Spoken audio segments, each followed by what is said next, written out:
between all these forms of social movement. And so I would advise and encourage Black Lives Matter to try to go find the people who did Occupy. They're primarily middle-class white kids. Go try to find them and talk about a relationship, because you can't separate the controllers of wealth and power and Wall Street issues from what is going on Main Street. There's a connection between who and what the cops want to protect first. There's a connection between political decision makers and money people and people who influence economic decisions. Those things are related, they're connected. So I've always told my students, when you're doing your diagnostic of the problem, look at all dimensions of it. Don't just focus on one side of it, because you only come up with one solution. And the problem is bigger than that, it's more complicated, more complex, it's multifaceted. So I encourage you to look more broadly, just as we were talking about the problems on the African continent. You can't divorce the problems that Africa is experiencing from the same problem we're talking about here now, this concentration of wealth and power. It's maldistributed into the hands of fewer and fewer people. So you can't even get close to democracy, and then you can't get close to justice. So whether you like it or not, or want to be involved or not, if you talk about improving the human condition, you have to be involved in questions of how decisions get made and who makes those decisions and in whose interest are they making them. And so that's got to be on your agenda. That's got to be on your plate if you get involved in movements for social change. If you just get your degree and don't care about that, well, that's a different problem. We'll talk about that next time. But if you want to be an agent of transformation and social change in life, whether it's here or anywhere else, you will have to look at the problem from a multifaceted perspective, especially including who controls the economics of that society, who controls the wealth of that society, and who makes decisions based on the control of the wealth of society, and how do you keep pushing for more and more democracy. And that's the word I suggest you keep using, more and more democracy, everywhere in the world. Yeah, we want democracy. Now, I don't mean by that American democracy. I mean democracy that truly allows people to participate and make decisions in their own self-interest, and to make sure that decision-making and wealth and the resources are equally shared, as much as we can equally share them among all the peoples of that particular society. That's what I mean by democracy. Democracy is access, democracy is opportunity. And then we would like to have democracy as a result. But certainly, what impact on your life chances, your life opportunity, that's what we're fighting for, that kind of democracy in the world today. And it doesn't exist here, it doesn't exist in Africa, it doesn't exist in Europe. You have to make it. That's your responsibility. To be a world citizen, a global human being who's fighting for that kind of democracy and justice in the world, and against any kind of exploitation and oppression. Sounds like a dream, but it's dreamers who make the difference. If you didn't have a dream, you would have had no Dr. King. No Dr. King, no social movement. No social movement, no end to racial segregation. No end to racial segregation, you wouldn't be in this school today. It goes around, and it all comes around. So, your generation has to find its mission. And I think you're on board with a piece of that. I think a young man over here has a question. I was actually going to ask if someone on this side of the room had a question. So, in case you haven't met this young man, Dr. Sanyika, this is Tupac. Like Shakur? Hello. I agree with what you are saying, but I wanted to find out for, like, in a place like Africa, because here, like, they have the Black Lives Movement, which is for democracy, like you said. But in a place like Africa, if you start any form of like a movement or something, from what we have learned, like, for example, the country I'm from, Cameroon, most of the people who started some form of movement either just disappear or something happens to them or their family and stuff like that. Any form of free speech, although it says in the constitution that there's free speech, but when you speak against the powers that be, bad things tend to happen to you. And most of the people who we are speaking for don't stand next to you because they know the same thing will happen to them. So how do you propose in a situation like that you actually start some kind of positive movement? Well, I think that's a very appropriate question. How do you start a social movement in a repressive environment? An environment that will squash dissent and engage in repressive activity if you initiate activities that try to change the system. That's what I'm hearing you say. Well, I think we have to look back at this problem from a number of different angles.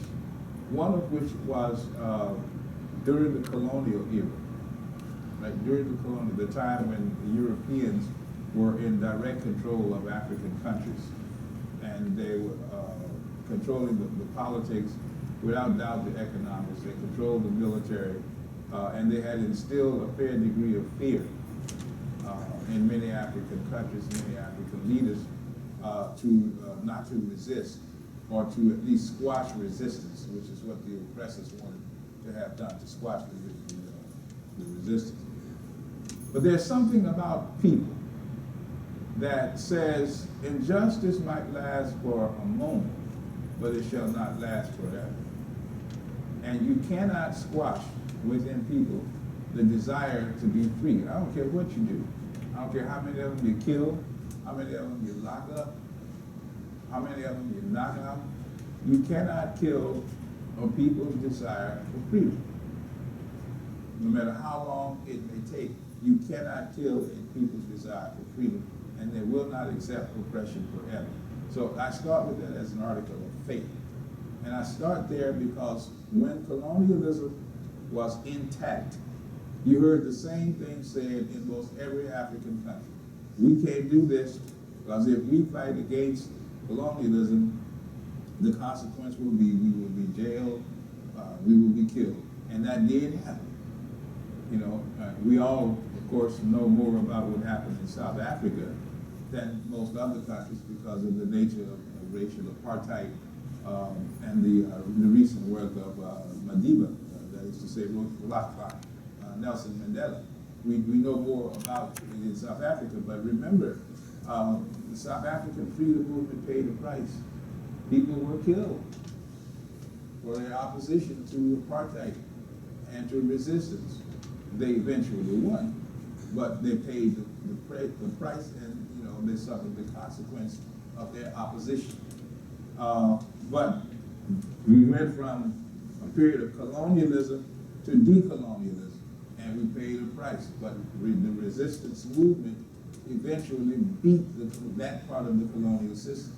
Now we're in another stage where we've got a new form of colonialism, which we call neo-colonialism, the new colonialism, where we have people in office and in power with the support of the folks who control the economy, which is usually the Western country that was the imperial power before independence came.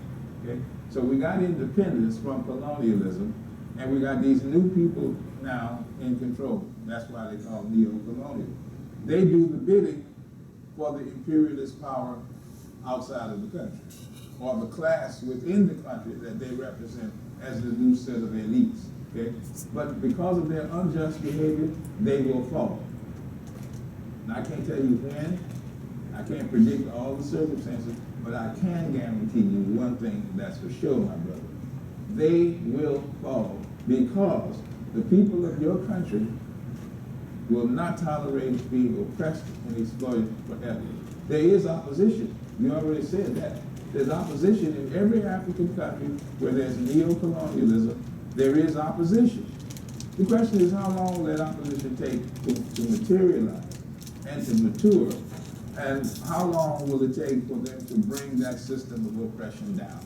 Not whether it's going to happen, but the issue is when it happens. And it happens in its own time, in its own logic, where a set of objective circumstances coincide with each other.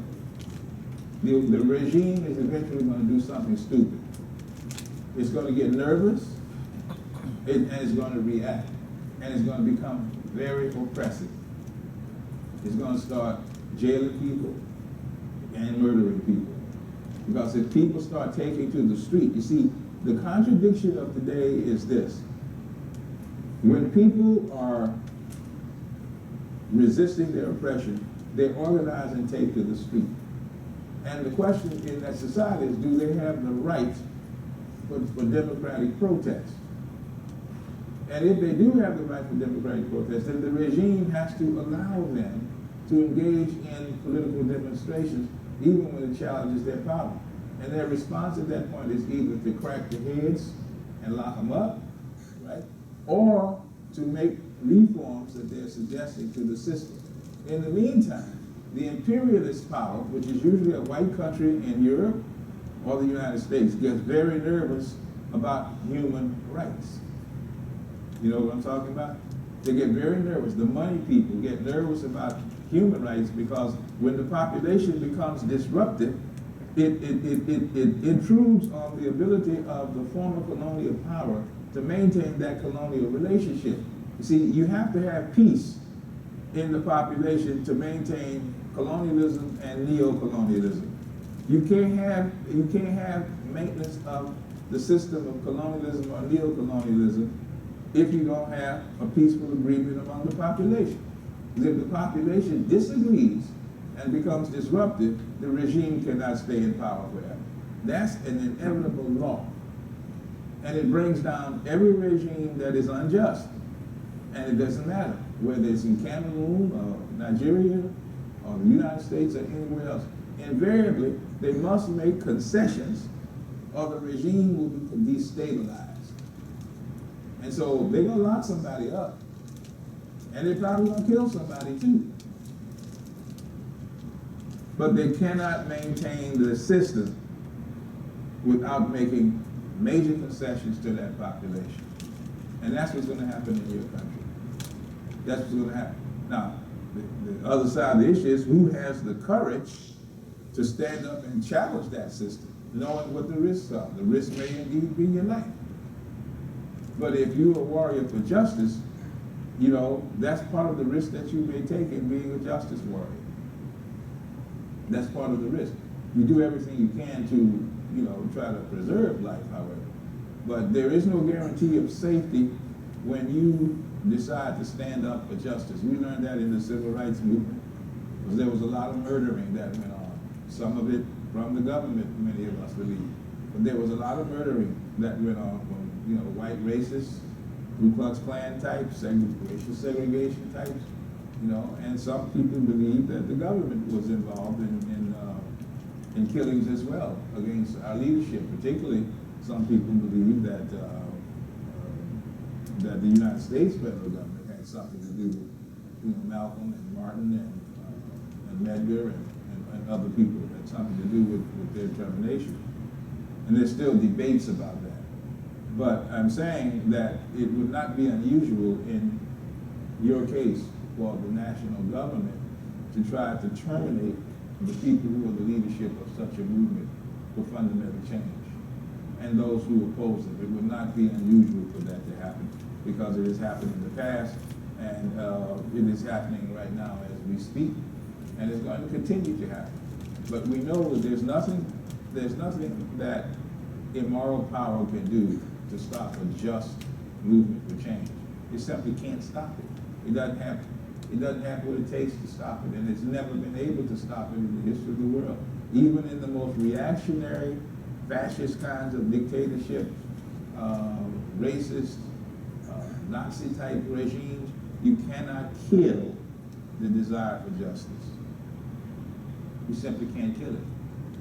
So, my advice is to study it, study the conditions, observe the conditions, prepare people for leadership, to seek democratic change, know where the pressure points are, hopefully get the regime to change peacefully.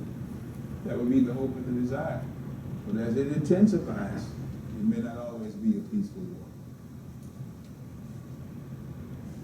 Okay, Dr. Sanyika, I think we have another young man that is brave enough to ask you a question. I don't know if that helps. Thank you. I applaud Marcus Garvey and I think it was Edward Blyden on the ideas of Pan-Africanism. But a lot of times when we think of Pan-Africanism, we look at it in with the rosy lens. We can't just go back to Africa and start new. We can't do that. What do you think the duty is of Africans from the continent and the diaspora all around the world? What is our duty to ourselves? Just to maintain a basic relationship with each other, to work with each other, to build, or what do you think that might be, that basic duty that we owe to each other? Well, I think the first duty is for us to recognize that we are African people. That's the first duty of every African. We are an African people, and we have a unique relationship to the African continent, which we should fight to liberate and help bring justice and cooperative economics, which some people also call that word that we don't like to hear in America, called social sharing. Social sharing of the resources. Some people don't like that idea. But I think we do have a positive and affirmative obligation to do all that we can to help the African continent to break the yoke of neo-colonialism that is choking it today. To break that yoke, just like we did to break the yoke of apartheid and colonialism in the post-imperialist era. Because we did contribute, the diaspora did contribute to breaking that pattern by depriving the imperialists of resources. We organized wherever we were, whatever countries we were in, we organized demonstrations and protests to break the capitalist stranglehold on Africa's resources and its political systems. So we didn't just sit back and watch Africa go through what it went through, but we actively participated as African descendants all over the world. We owe it to Africa to still do that. And we owe it to ourselves to see our relationships to one another, as opposed to seeing you as, what country are you from, sir? I'm from here. You're from the U.S. Yes. Brother, you from Cameroon? Somebody else is from where else? What other country? Liberia? Nigeria? Yeah, my cousin. Y'all be my cousin. You know that? No, I mean that seriously. I got the DNA test done. I got that seriously done. You know? And I got Nigerians up in Oysterland. I got Nigerians in Igbo land. And I'm looking for the ones in Yoruba land. Yeah, we have people here from various countries. We got Nigeria, we got Cameroon, Puerto Rico, right? Yeah. We have Malawi, U.S., and we have also in the house Turkey. All right, well, we all on the human side of this fight. We all trying to fight for justice and peace in the world. But first and foremost, for those of us from the African continent, you have to remember, when we say we are an African people, we all are descendants. All humanity has descended from Africa. I said that from the outset. But especially those in the modern era who come from the African continent, from whom who have come to this country, that in this country, you are a black person, period. You're not a Cameroonian, you're not a Jamaican, you're not a Nigerian, Liberian. You are simply a black person in this country, where race becomes paramount. As we said, objectively, there's only Homo sapiens. Subjectively, the notion of race was a social fiction created by Europeans to expand using that to expand white supremacy to justify our exploitation through chattel slavery and thus build a capitalist system. So we have to first deprogram in our mind, deprogram ourselves into understanding that the boundaries that were created on the African continent were all false boundaries. You all remember the Berlin Conference of 1884-85 called the Scramble for Africa? There were 14 European countries at that conference and not one African country that divided the African continent up and said, you're Cameroonian now, you're Nigerian now, and they drew the map. As a matter of fact, one of the books that I have up here, which is one book that I use for my courses, Africana Studies book, there are maps in here that show you exactly what Africa looked like before the Europeans came. And it was a different kind of map. It was more based on, regional entities among people who had come from similar ethnicities, to be sure. There are ethnic differences, but at the larger level, if your humanity is at stake, then those differences are minimum compared to the loss of your humanity.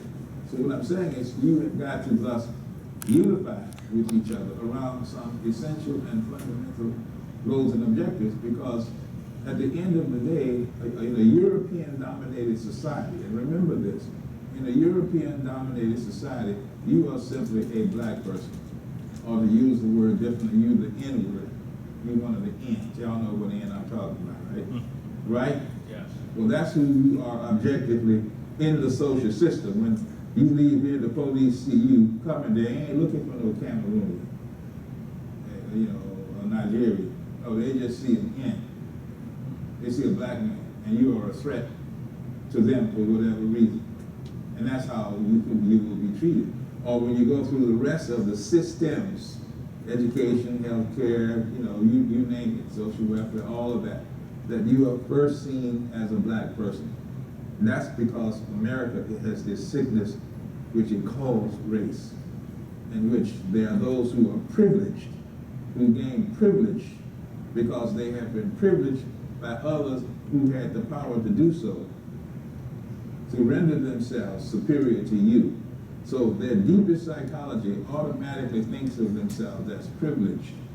And don't you ever forget to think anything else happened. And it is not that somebody's bad and think they're privileged, because they've grown up like that. And they don't even consciously have to think about it. It's just the way it is in America. They've been given privilege over people of color across the board. And there is this xenophobia. You all know that word, right? The fear of people who are different. And the same thing is, our brothers and sisters, from the Middle East or from Turkey or from wherever. The perception is you the other, and so you've been otherized by them. A Pan-Africanist says, I'm going to overcome that imposed problem, because it's an imposed problem. It's not a human reality. It's an imposed and false problem. False in that it has no inherent meaning to it. It's been artificially created to keep you divided from each other first, and then secondly, to keep you divided from the continent of your ancestry, because that is the richest continent with the poorest people. You see what I'm saying? And the way they do that is by carefully manipulating everybody and divide and conquer, keeping one against the other, making you think that the Tutsis are better than the Hutus, or the Yorubas are better than the Haisas, and Lord, the Eagles are better than everybody. that kind of stuff, which is designed to maintain their position of privilege, power, and authority over your life and your resources, and all other people who are not from their primary group. So we've got to wake up. Your generation has to wake up as it goes forward in saying, I am your brother, and you are my brother. I am your sister, and you are my sister. I'm your sister and brother, and vice versa. That no longer can we allow this artificial division to continue, where somebody is perceived as better than because they come from someplace else, or they speak a different language, or they are a different gender. That's how the other side being all the countries and institutions and power brokers, that's how they do that. Now that doesn't mean every person you see of European descent is not an oppressor. They may have been privileged, but they're not necessarily oppressive. So you have to be clear and careful in your analysis about what Pan-Africanism requires of you. Now the other part of that is that we have to understand the importance of the African continent in the world in a different kind of way. Because of the resources that are in Africa, because of the resources in the ground, the mining resources, the gold, the diamond, the copper, the bauxite, the oil. Don't you ever forget, don't you let nobody convince you that oil ain't important no more. It's still very important. And I don't think we've seen the end of the oil story. But it's interesting to me that as Africa is finding more oil finds, the prices of oil, dropping and dipping and all that. Well, if it was so useless, why are all the big European oil producers fighting to get the concession for Africa's oil? You see, because they recognize the value of the resource that is there. And there are other resources that are necessary for industrialization that Europeans are taking advantage of. But they can do that because they keep Africans divided among themselves and between themselves. But as one who is in the diaspora, I have to ask myself, how does the environment that I live in, the country that I live in, and the power brokers in this country, how do they interact with the processes that are going on in Africa? The African American social movement of my generation, civil rights and black power, intentionally designed strategies to break the American stronghold over that dynamic. So we intentionally researched the corporations in America that had investments in South Africa and in other parts of Africa. And we looked at what corporations had those investment relationships. Then we got our friends and allies, who were not always black, and sat with them and talked about how we go to those corporations' annual meetings and demand that they divest, they take their money out of South Africa or other countries, and that actually worked. We got to churches, we got to universities. I know when I was teaching at Harvard, for instance, one of the things I was teaching was philosophy and critique of the black movement, and the other was dynamics of the black community. We discovered that Harvard had investments in Gulf Oil in Angola at that time. And through student diligence and student research, they took over the president's office, demanding that Harvard divest. Eventually, Harvard did divest, as did many other colleges. The churches did the same thing. You know, we exposed the contradiction of the churches investing money in those elitist, racist regimes. And we got them to eventually divest, which then put the heat and put the pressure on the white folks who were controlling that country. They could no longer sustain that. So I'm saying to you that even from afar, there are things that you can do through social movements that put pressure on decision makers and the owners of capital systems. The other thing we have tried to do was to bring capital and technology from the United States to the African continent. Those of us with skills, I mean, you're right in the world capital of the energy and power industry, right here in Houston, right? Every year, in case you didn't know it, hundreds and hundreds of Africans come to Houston looking for technology, and to these international power conferences and oil and gas conferences that are held here. And so they send their people over here to get that kind of expertise. And the issue is, do we have a relationship to that process here? As you are trained here, you get your diploma, your degrees, how are you using it? Are you just going to go and get a job for yourself? I'm not begrudging that, but what is your obligation to humanity? That's the question. For being a Pan-Africanist anywhere you go. Yeah, you take care of your family and do all of that and develop your career and all that. But what's your obligation to humanity? Do you owe anything to anybody else because other people paved the way for you to get here? So is there something you should be giving back? And so as a Pan-Africanist, you ask that kind of a question too. Marcus Garvey raised the question of going back to Africa. And that's still a relevant question. I don't think everybody should try to do that, because I don't think it would succeed for everybody. We, like it or not, we've been socialized in America, folks. We've got used to things a certain way. When we travel, we want us a Hilton hotel. You know what I'm saying? 5-star. Now, they got that in Africa now, though. Can't say that's the reason. You know, you ain't got to go to the outhouse no more. No. They got 5-star hotels and you pay 5-star money for it. But we've gotten socialized a certain kind of way. And when we go to Africa, by the way, it's not always like the African continent is going to treat us like we were, a long-lost cousin. Welcome home, brother. Some people will do that, but they know we are from America, and they make it clear, you are an American. You're not an African, you're an American. And the truth of the matter is, all over the globe, when we travel, people know that we are from America. And so, though my name is Mtangulizi Sanyika, that's a Kiswahili name. And I even try to speak a little bit of Swahili to keep the heat on me. Which works, by the way. Oh, where's your passport? You know, not want to mess with them. You know, I said to say, oh, here is my information. Is it necessary for me to call my embassy? Really mess with them. But there are connections we need to make back, you know, to show the cultural similarities and relationship to our base of origin, because we are still an African people.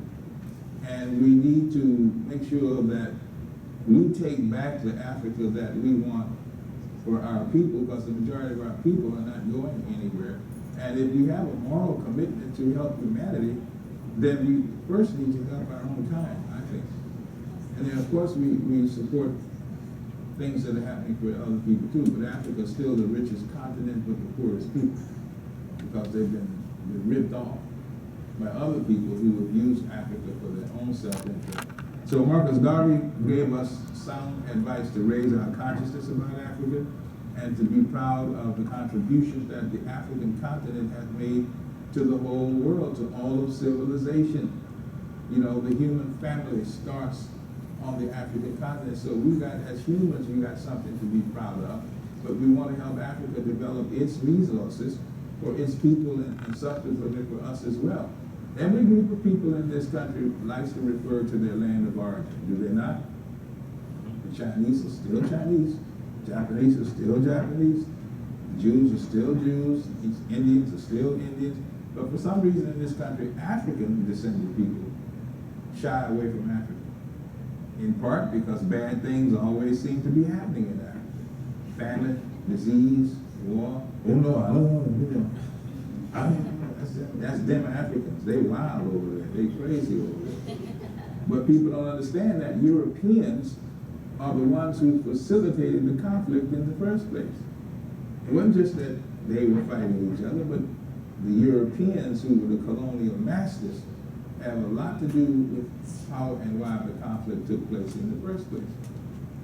And we know that, and that can be documented. So we need to readjust our thoughts about what it means to be a good Pan-Africanist and see ourselves as capturing Africa for the benefit of our people, and not allow ourselves to be turned away from a concern for the African continent, because after all, that's where human life started. So I hope that expands a little bit.